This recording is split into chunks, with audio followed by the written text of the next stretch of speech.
Here's your WNEM TV5 News Update.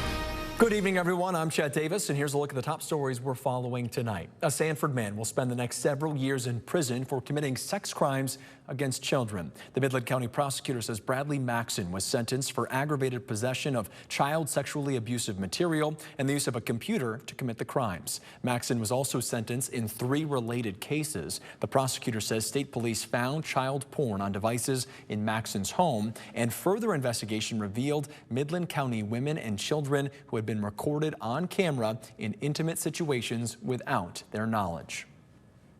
It is something that was long overdue after decades of underinvestment, after decades of people beating up teachers, after decades of people trying to pull money out of public schools to divert them elsewhere. We have really started to reverse that. Governor Gretchen Whitmer speaking at Grand Blanc High School about why she's proud of the education budget Michigan was able to pass for the 2025 fiscal year. But she and Congresswoman Kristen McDonald-Rivet claim the national winds are blowing against what's been done for schooling in our state. They say more needs to be done to fund schools, and that tax cuts for wealthier Americans under the Big Beautiful Bill could hurt that mission. Schools are really stretched, and our teacher salaries are nowhere near what they should be. Most teachers I know are doing Amazon wish lists and GoFundMes to try to get their classrooms filled. And we also know that our parents are really financially struggling as well. So that all of that plus these federal cuts from the Republican tax plan mean our kids actually have far less than they used to. The 2 politicians also took questions from the community. At Saginaw Valley State University, many freshmen have moved into their dorms. SVSU says 70% of incoming freshmen, over 980 strong, will live on campus this school year. Students will have time to make new friends and explore campus before classes start on Monday.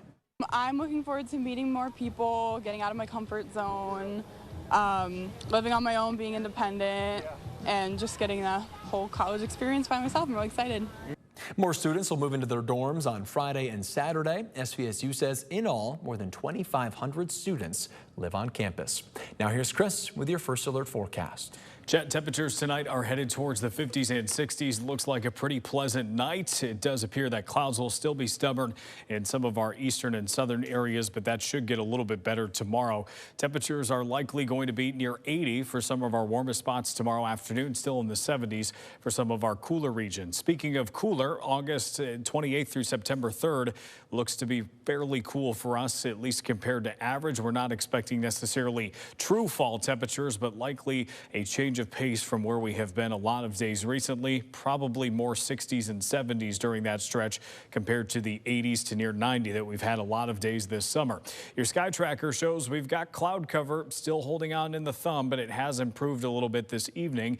We do expect again tomorrow to be a little bit better, not necessarily getting rid of clouds completely with that northeasterly flow, but should still have a pretty nice day with temperatures again on the pleasant side of things. As we head towards early next week, we'll have some disturbances periodically pass through, so things will be pretty unsettled as we head into Sunday, Monday, and Tuesday. A cold front sweeping across the area on Saturday. The timing of that still fluctuating quite a bit. We used to have a morning chance there, but it looks like right now we'll just have to have a general day chance, but I don't think it's going to be an all-day rain. Stay tuned for any updates on that.